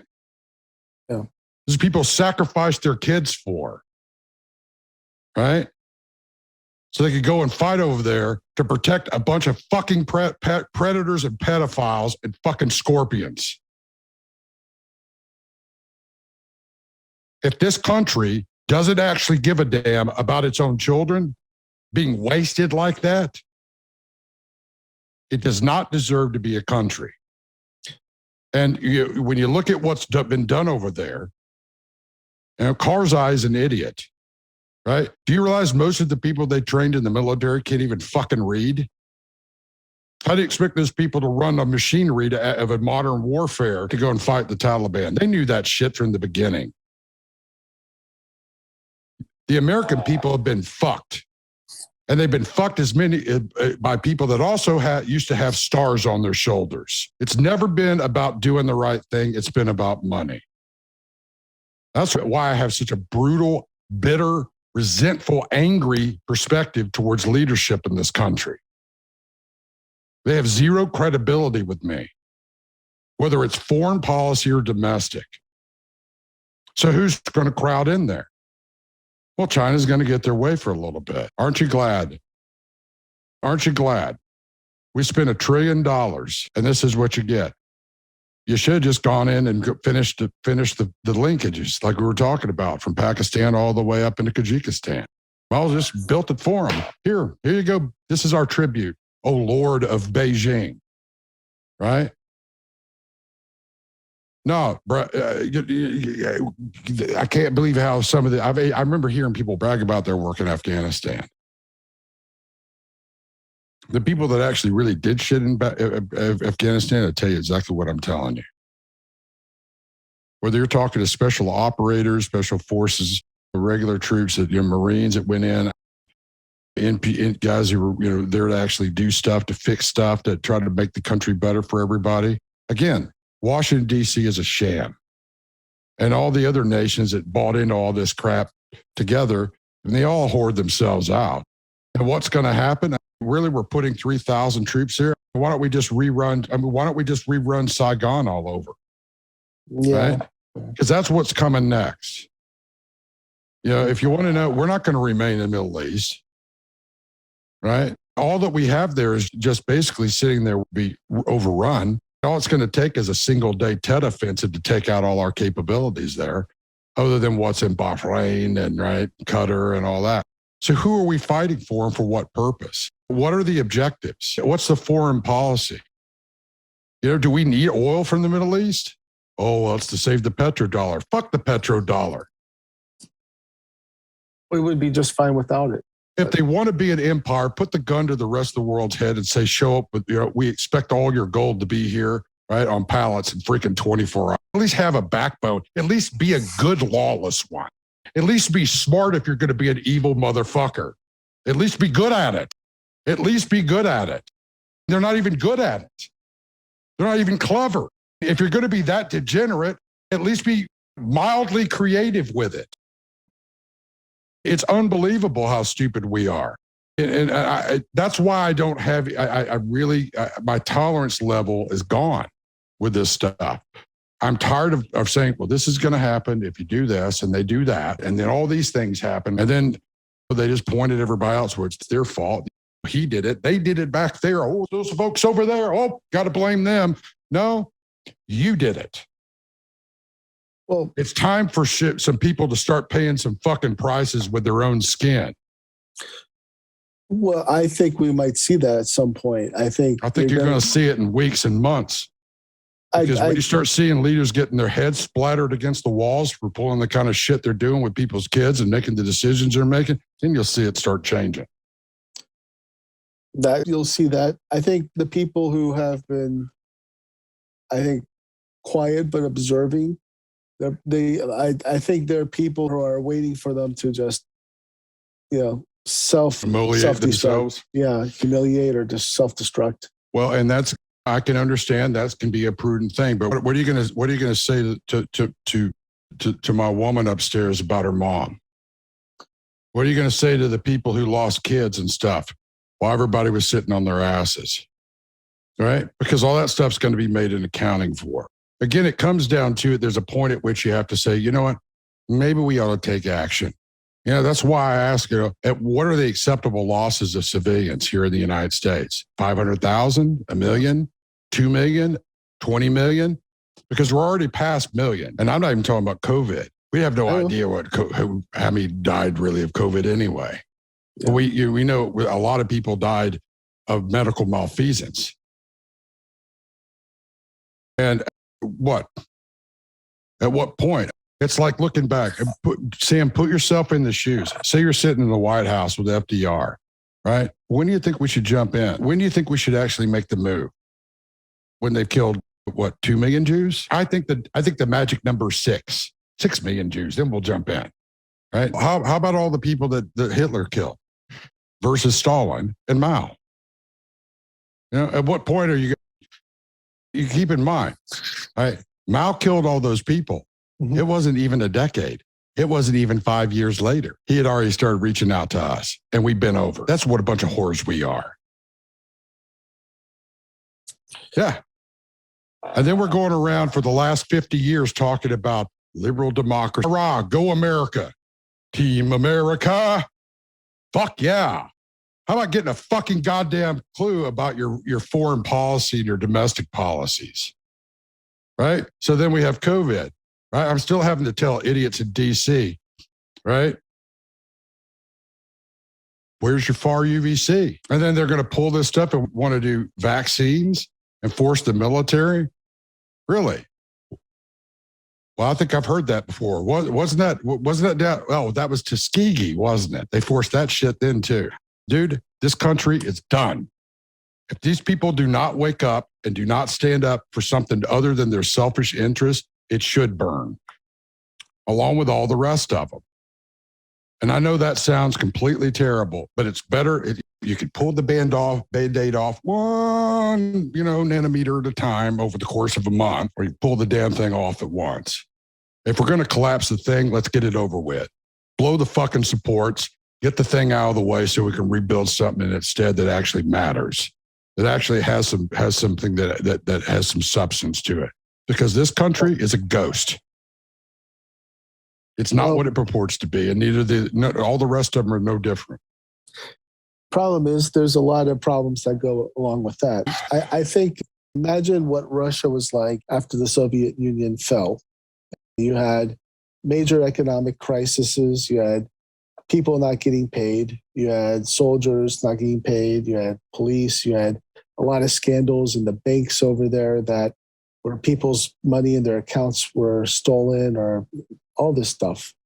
And we could very possibly head into those periods even more so. I know. You know, that is a very cogent point of view. And what I would say is that those things are going to happen anyway, unfortunately, regardless of what we do. Now, there's a case to be made that I'm not saying I'm 100% on that. This isn't a thus saith the Lord moment. But what I am saying is that for that to be avoided, there's a point at which you're going to have to make some serious decisions. Yeah. And you're going to have to understand that you don't have what it takes to actually have a republic anymore. That's number one. That means an informed public, one that actually understands what the system is. And you don't have a moral and ethically grounded one either. This is what representative democracy, unless I guess you could split into two things. You could have unicornia over in California, and then the rest of the country that wants to live in left to center America. But again, you're still in the same boat. There's a point at which, say, you harvest what is left of your field that's productive, and you burn the rest of it after you're done doing it. And what they've done is they've actually flipped the paradigm, right? They're actually harvesting all of us and doing more evil. It's one thing if you're sustaining somebody and you're giving them an opportunity. It's another thing if you're letting them feed on you and they grow more and more evil and do more and more evil with it. At some point, when you realize that they're dependent on you, not the other way around, you got to pull the fucking plug on them. Now, the question is, what is it going to take for Americans to actually save their republic? And I would submit to you that we're past that for the reasons I said. Now, if you're talking about saving America and Americans, that's a different thing. The two are no longer synonymous anymore. So if you're talking about establishing a government of, by, and for the people, have got to understand what of, by, and for the people entails in their responsibilities for it. Well, they're going to have to define and categorize what people is, because that's, no, it's not, but it's definitely not pronouns either. So no, it's not. But I will say people I've never seen so many things being categorized, and I've not. Normalization when you've been taken over. It's a Marxist idea. It's all part of what happens. That's essentially the last step. They had your companies, they've got your government, and now they're redefining everything, right, into absurdity. That's intended. That's normalization, right? It's not just normalization, but it's if you post something and then you make a comment that's meant to get people to respond or react, and then people say, well, they interpret it the way they want, and then they use it to attack you instead of having an interaction. And then in my situation, I responded. I'm like, how do you do this? Shame on you for saying I'm saying this or whatever, when it's clearly I'm saying X, Y, Z. And anyway, they're saying, well, if you don't like being criticized, then you shouldn't be posting these things, which her motive was, you should not be posting these things. Well, I would tell her, you're a bitch and you're ignorant. And when you actually stop being a bitch, you actually grow up and become a woman, and you actually know how to have a conversation like a grown-up woman, then you can actually say those things to me. Otherwise, you're just proving what a little entitled witch that you are. And you probably aren't going to live on the face of the planet very much longer because you pissed off the people that protect you. And because of that, right, we're going to turn your ass over to your enemies and let them eat the flesh off your bones. How's that sound, right? Are you pissed now? Why don't you go and go play with your puppy and shut the fuck up? Because we're not going to listen to it anymore. That's what I would say. I don't have any more tolerance for it. We've had this conversation before about these people. They don't care about truth. And the thing is, they used to care about the discussions. I've had it with a few Well, my people. grandfather used to be alive as well. I used to be able to sit and have a conversation with him, and then he died. Now, why would I bring that up? You're dealing with people that are dead inside now. You can look in their eyes and see there's nothing there anymore. What do you think that is? You think the church would know this too? Why is the church not speaking to this? Where are the spiritual figures talking about this? Right? After all, this is their eschatological view. This is their worldview playing out. Well, it's like it should be the World Series for them. Well, they don't see it. You see that you see more about what's going on than most of them. And those that do see it don't know what to do because they didn't test things that they were taught. What does that sound like? Well, they were normalized into passivity. Mm-hmm. When did that happen last time? Nazi Germany. Right? Nothing is new under the sun. And it saddens me. You know, I love people. I don't like people sometimes, some people, but I love people. And a lot of what you're getting out of me tonight is my absolute total frustration. Plus, I felt like crap all day today. So that I even got on here to have a conversation is pretty amazing. But I've been in pain since yesterday. But the point I'm making is that you're seeing people die on the inside. And when you see that, it's very difficult to watch. It's impossible to actually, again, when you try logic, right? When you try to actually have a logical conversation with them, have something cogent and rational, and they act that way, it's no different than opening the door at the morgue and going and trying to have a conversation with any one of the drawers you pull out. They're dead. They're corpses. The only difference between them and the ones you'll pull out of a drawer at the coroner's office is that their bodies are still animated. That's what's so sad about it. They're dead or they're numbed because some people say most of them are dead. If you knew the truth and you discarded it for that deep a lie, there's nothing more that can be done with you unless you actually want to return back to truth. But that's the thing they hate the most. So you can't do anything with that, right? It's like the guy who sets his house on fire, then calls the fire department and then refuses to leave. But he wants them to come in and suffer, right, with him and maybe even die with him and the rest of his family because he won't leave. But he's the one that did it, damn it. And that's what matters. It's my fucking house. I'll burn it down and kill you along with me. That kind of evil people don't understand. That's the kind of evil that's running shit right now. That's the kind of evil that is running Afghanistan and has, right? And that's the kind of evil that creates political correctness and turns otherwise normal men that can cogently think and run a battle plan into ballless, spineless, greedy whores. That is why I don't have any respect for this anymore. The flooding of the drugs into this country is an act of war. That I can't find a single leader in the IC or the military willing to actually see it for what it is and call it publicly and take action on it in active duty should tell you just how gutted your military is. If I were to take and pump another country full of fentanyl at the rate that it's been done here, that'd be seen as an act of war. Until this generation of leadership, that would have been seen as a reason to obliterate, vaporize countries. People may not like my delivery, and they may not like because I'm not playing the stoic anymore. But there's a reason why I don't have my stoic face on. And I can tell you that there's not a single person inside the Beltway that can stand up and sit down with me and have a debate and come out winning. There's a reason why leaders are held to a higher standard, Sam.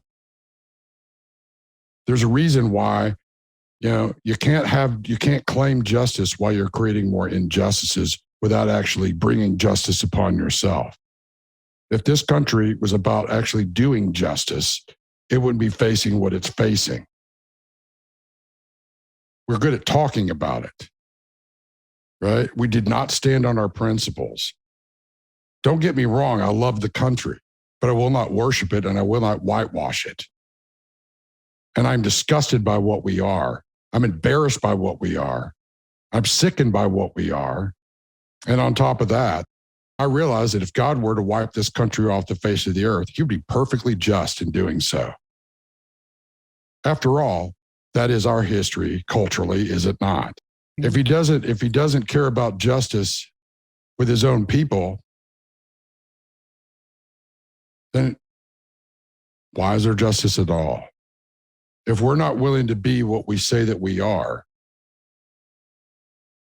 why are we here? What, to make money and then die so we can leave it behind so that everybody else can fight over it? That's meaningless. It's the same thing about sending our troops all over the world and never completing anything and leaving places a complete and utter fucking wreck. I don't know about you, but I can't rationalize that.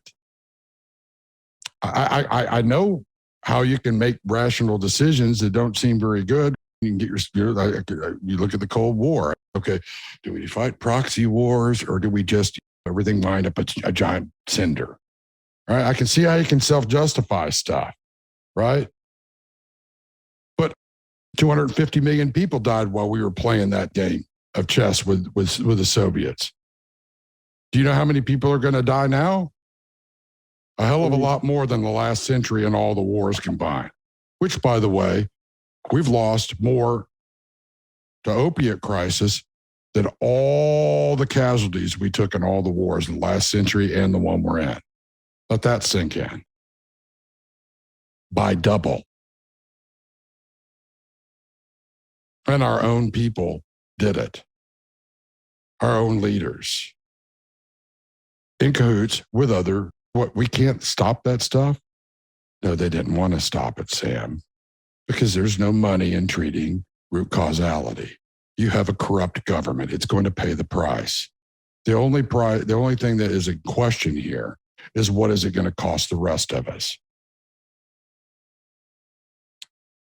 That's what bothers me.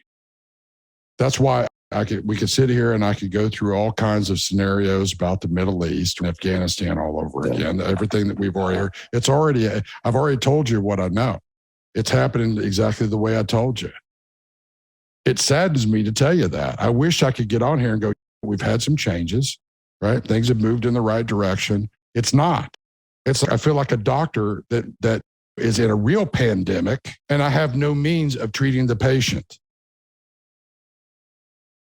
And the patient doesn't even think they're sick. See what they're projecting onto us? See how they're mocking all this stuff? We're dying as a country. The whole world knows it. The problem is they are too. Right? And we've got little Neros fiddling away, making money and getting their faces on Time magazine as one of the possible men of the year or Nobel Prize. It's absurd. It's totally fucking absurd. This country makes Sodom and Gomorrah look like freaking heaven on earth and righteousness incarnate.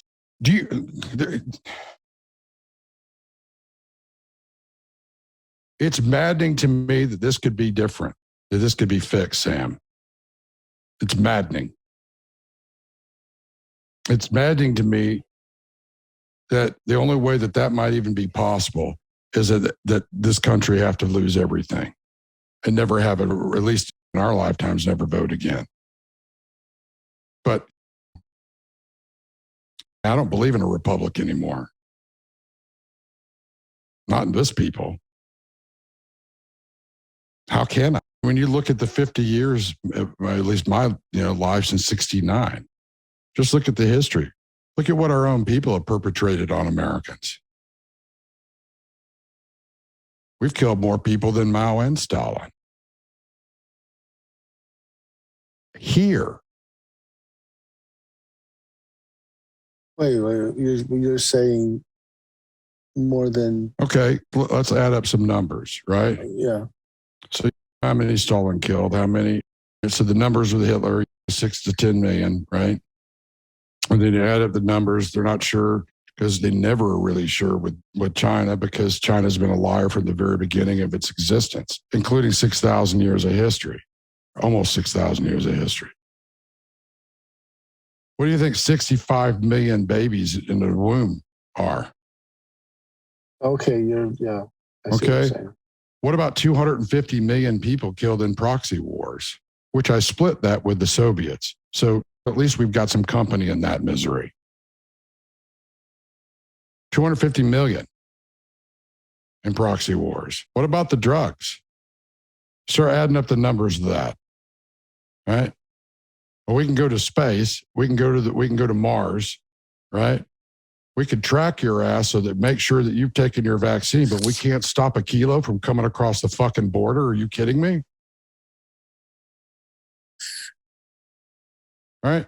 Well, When you add up the numbers, we are by far worse than any of the regimes we defeated that were truly evil in their own ways. We're a worse kind of evil in that we pretended to be righteous. you sure it's not just complex in the difference between systems within the system? I mean, it's that evil. I've tried to rationalize it. Look at it. We're that evil. There's no way to rationalize it, especially looking at what we're dealing with right now. Every time Fauci opens his mouth, look at what we have. We're a mockery. We're a mockery. And we're still sacrificing our kids on battlefields for these fucking idiots. We can at least have decent leadership. If we're going to go and replay Rome, let's at least do a fucking good job of it. well, Rome had some embarrassing points throughout their history too, and then they regained it. So, well, they also didn't have nukes that they'd handed out to their enemies. They were smart enough not to arm their enemies or do business with them while they allowed their enemies to poison them. No, we're stupid. I'd love to put it in that context. I wish we could. But, I can't find a historical reference to salve it over, to salve the conscience on it. My conscience is not seared. It's alive and well. And it's sad. That's why so often, why I haven't talked about much of this stuff or posted on it or written on it. What am I going to say? What am I going to say that hasn't already been said and regurgitated 1,000 times? We don't need any more white papers. We need action. And again, what I found is that people will agree with me. Oh, yeah, we need better leaders. We need better leaders. And then they won't let anybody lead. There's nothing you can do with that. well, I think you also have leadership issues in terms of vision or having a plan or just having that vibe. And that's, I think, you have a lot of people who will talk about it, but are they going to back it up? Do they even know what it means to back it up? Or, it's... What would a leadership look like? What does a leader look like? And how would you judge that? Do you judge it on the externals or do you judge it on the outcomes? I would judge it on outcomes, but then again, you don't always know what the outcomes are if you're someone from the outside. And if you've got a true leader instead of the fake versions that we elect, you actually get a real-time example of that. That's true. That you do have some examples of in history. King David, great example. He wasn't perfect, but he was real. And what we want is a cartoon version of everything that's real. We want a Hollywood version. We don't want anything real here. We talk about the office of the president as if it's deity sitting in there, right?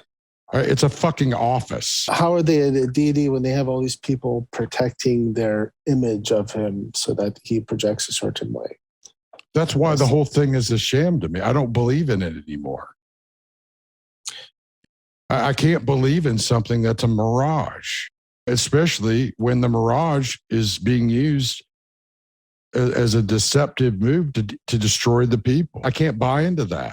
You can say, oh, well, maybe Max has got messianic, grandiose delusions or something, or that I'm looking to be a monarch or something. No, I just want to fix problems. I want to be who God created me to be here. And what am I facing? Every day I'm facing complete and total idiocy. I grow every day to despise what we are. And it never goes away. Well, I think, was it Emerson or Wadsworth or one of those poets, writers, said that life is not about accumulating things, it's about being useful. And, you know. Well, you could say that about how, in that case, I mean, Auschwitz was pretty useful to the Nazis. They made real wigs out of the hair of the dead women. I hear what you're saying. I know you're trying to help me. But again,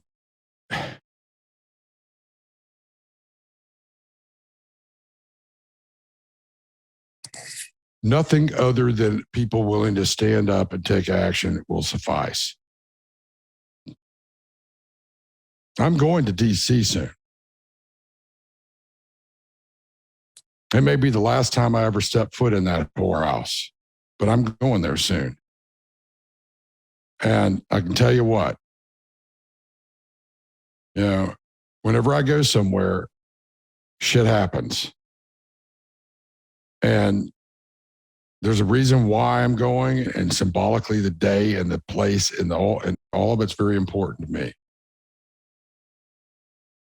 But I can tell you what, when I leave, I don't care if I ever step back in that city again or whether it exists another 10 days.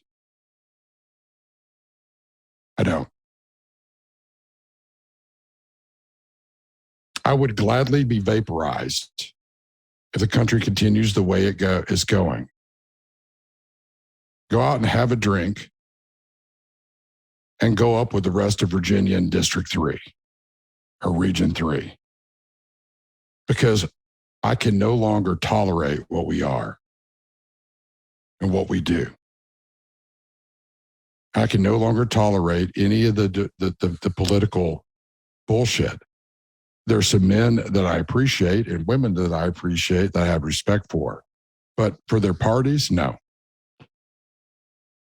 I don't even think, I mean, I told you this. I don't even think the Trump administration was even that real. The reason why I voted for Trump the first time is I wanted a bull in the China shop. I wanted shit exposed because I knew if it wasn't exposed and the stuff that was really underneath the surface brought to the surface, it'd never ever be dealt with. There'd be no hope of changing things.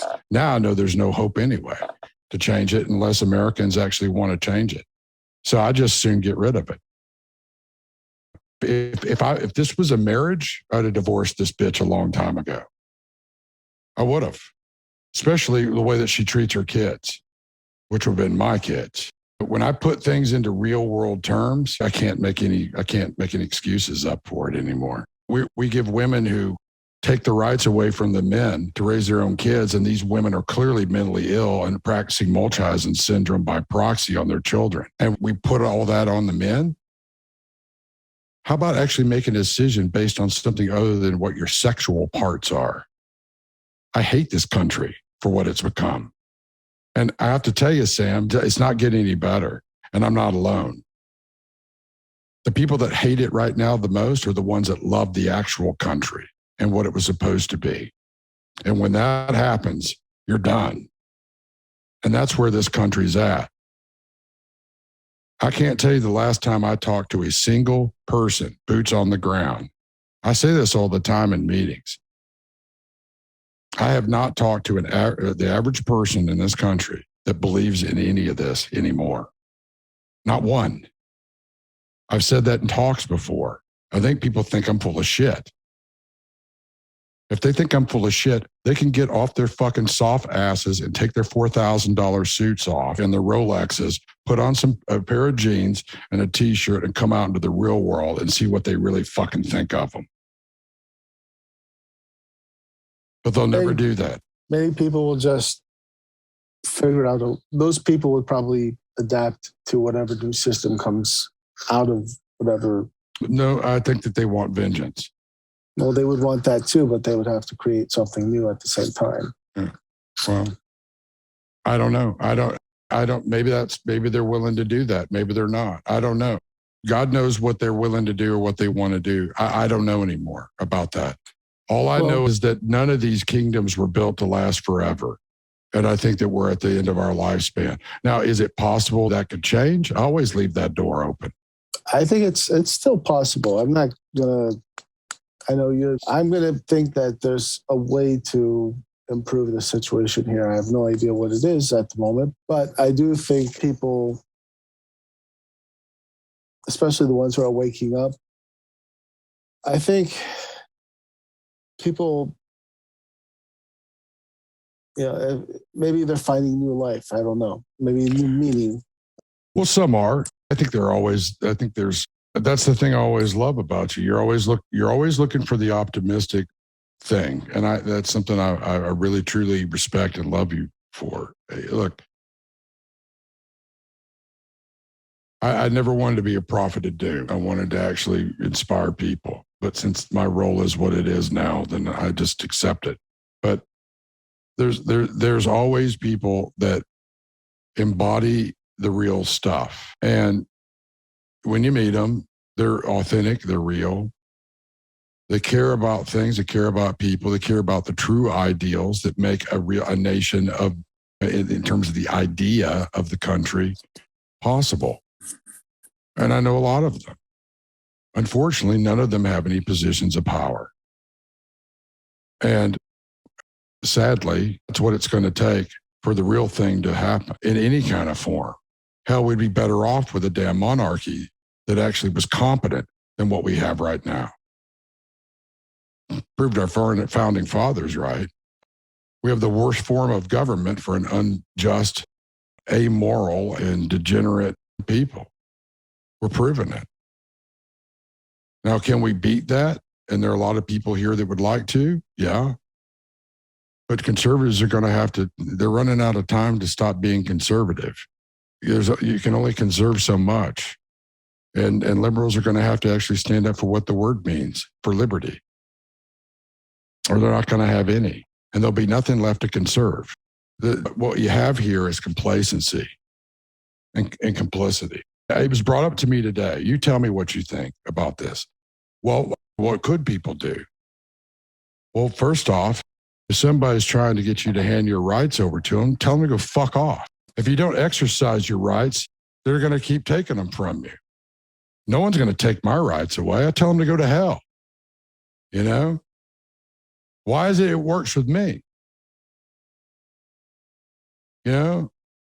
Well, I think part of that is a concept that you like to say, as is for people, so too it is for nations. Well, if you're a kid in high school dealing with a bully or people who are threatening to you or are harassing you or whatever, or any of that stuff, you're either going to take it like you're being bullied and you're not going to deal with them or whatever. You're going to just allow it or be passive, complicit, get compromised, or you view them as, well, they're your enemy and you're an entity, your own entity, which means they're a clear and present danger to your national security.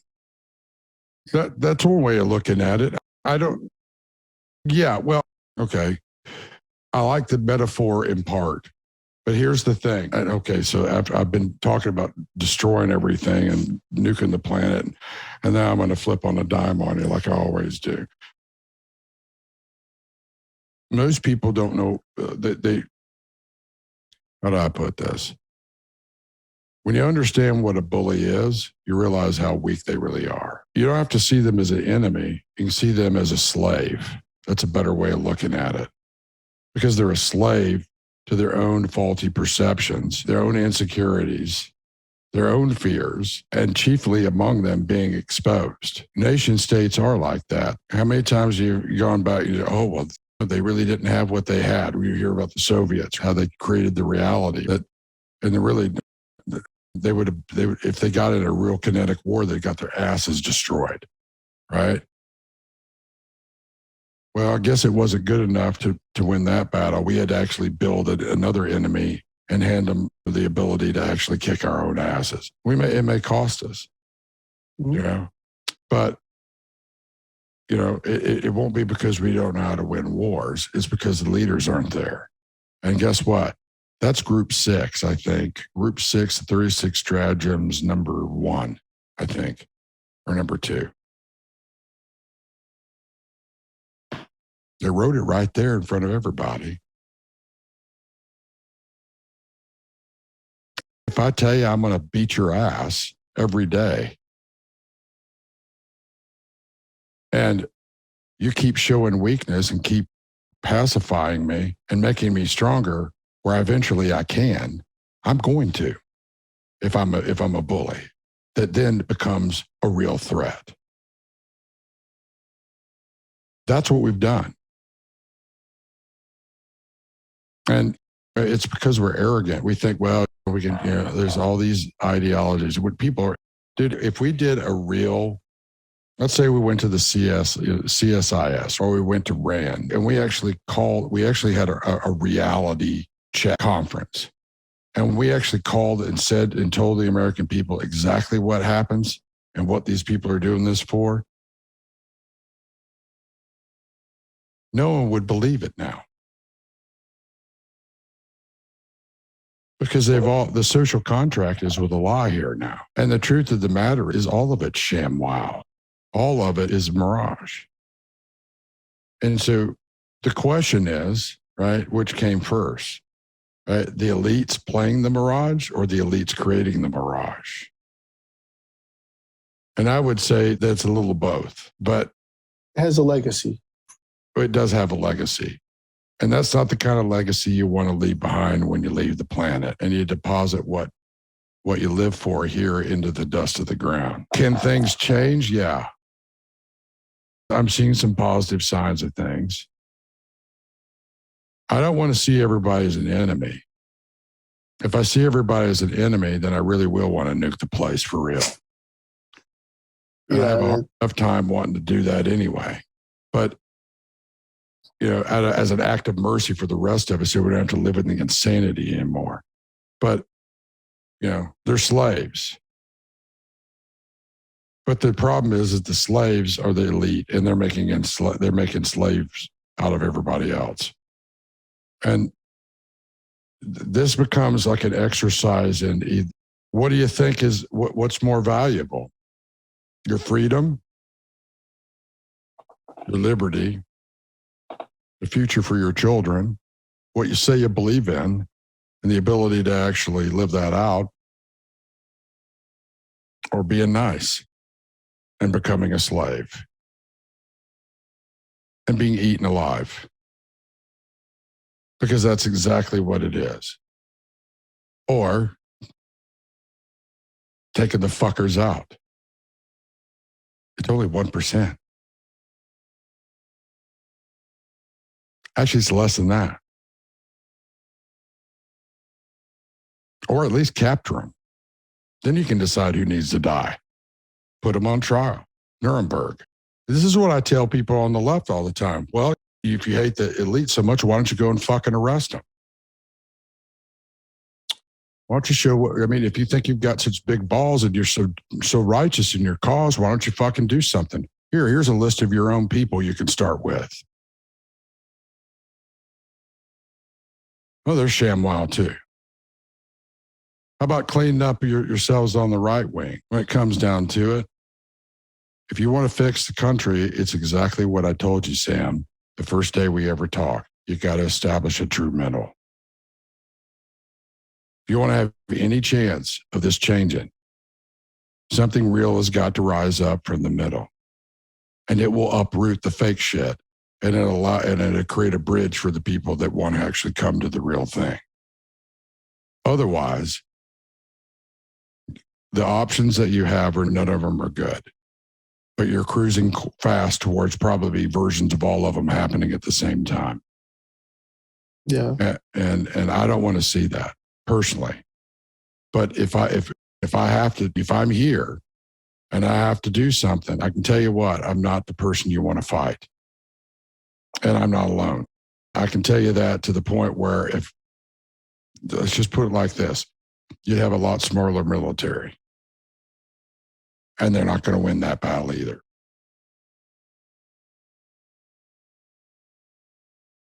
Just saying. You know, you cannot do in leadership what's been done and expect to have any credibility. And people will only follow you and lay their lives down if they actually respect you. Otherwise, Sure. you have to force them to. And that doesn't make for a very good military. No, it doesn't. That's why the Soviets really got annihilated. And that's probably one of the biggest problems with the PLA. Now, you can say, if you look at the Taliban, actually believe in what they believe in. Yeah. They got skin in the game. You're on, Now, you can say it's degenerate, but it is what it is. The Nazis believed in their cause. It's the same formula that's been used throughout history. That's right. So, and until an army of people that actually believe in the real thing, in truth, and love, and justice, and mercy, and they're humble, and they're willing to put skin in the game and stand against evil, right? The evil will continue to grow until such time as a counterbalance occurs, or all of this entire world goes into an eternal night. Those are the options, right? And what ultimately evil will do is it turns on itself. Let's say it went into eternal darkness covered. There's never any other freedom again. That's hell. Because what hell is all those people combined in one place in darkness. Well,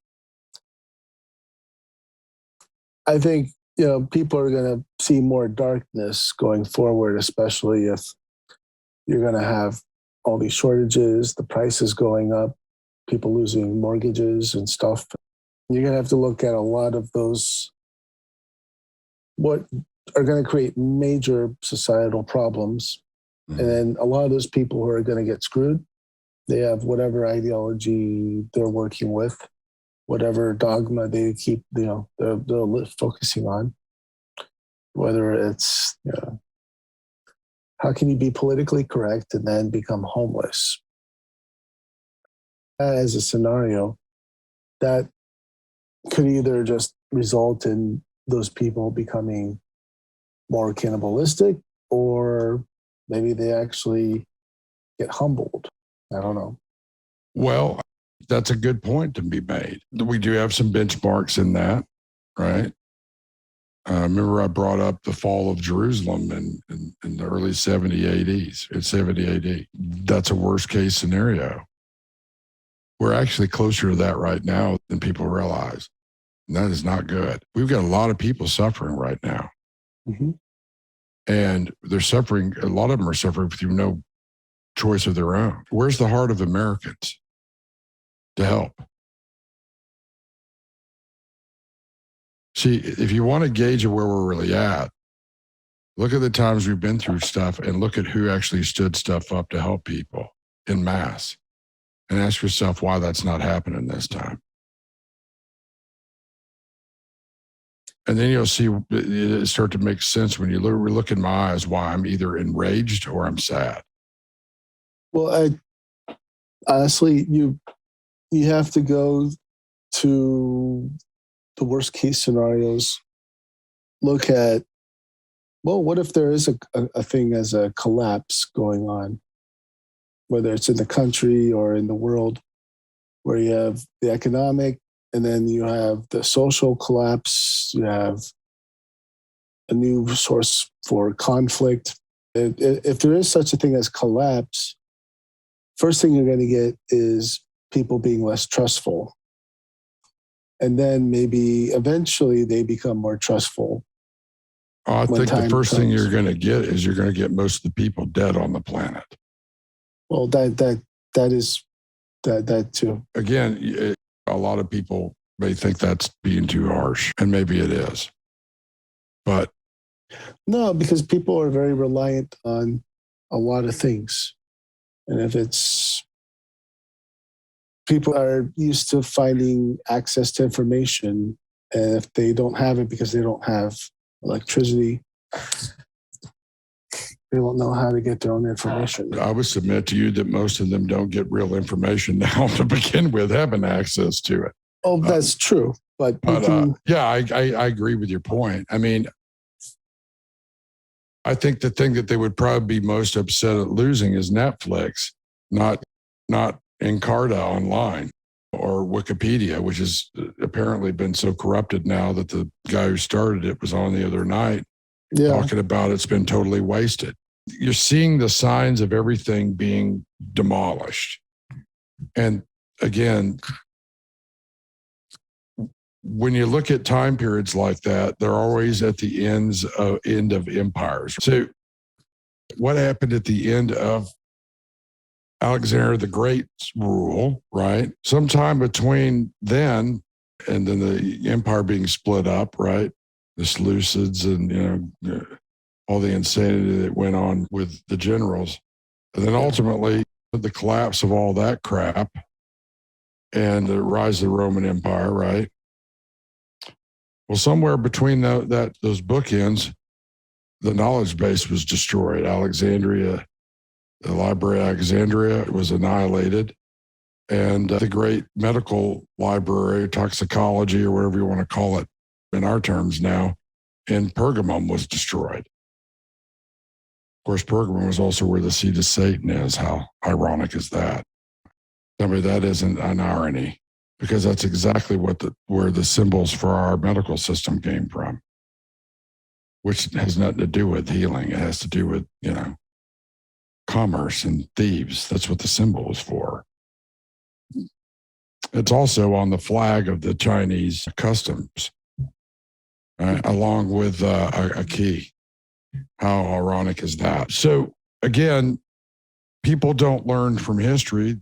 Those that do, they don't want to be here either, because they can see when it's being rerun. Look, we live in a time period, at least here in the West, where it's just in time. Well, just in time works great in great times. And it's made great consumers. We're professional consumers here. But we don't know how to save our asses and cook anything that we have to kill in the cities very well. And we sure as hell don't know how to grow gardens very well. Not to the degree that you need to do it if you all of a sudden lost your just in time. And there's, again, when you start adding up the data points, it's not something people want to hear because, well, they can still get their just in time meals. And that's the way it always is at the end of an empire. And it really is a lot of folks are like that regardless, even the best of times, the worst of times. But, what you see the elite doing is no different than they did in the last days of Richmond, before Richmond fell when it was under siege by the Union troops.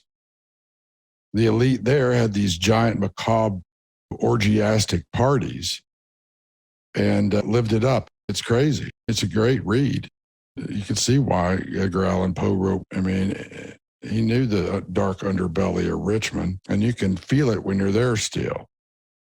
So that, they were living it up while everybody else suffered on the outside.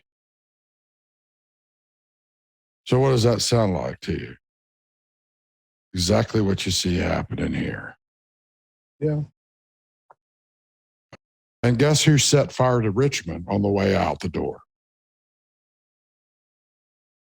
The elite. Really? 82 blocks of Richmond burned. And if it wasn't for the Union troops coming in and putting the fires out, the Capitol, right? Well, the whole place would have been burned, but the Capitol, which was designed by Thomas Jefferson, would have been long gone. But they still lost 82 blocks. They did it to themselves. Now that's bitterness. That is your elite. That's corporate America right now. Now you should consider that. This might be a good place to stop the recording for the night.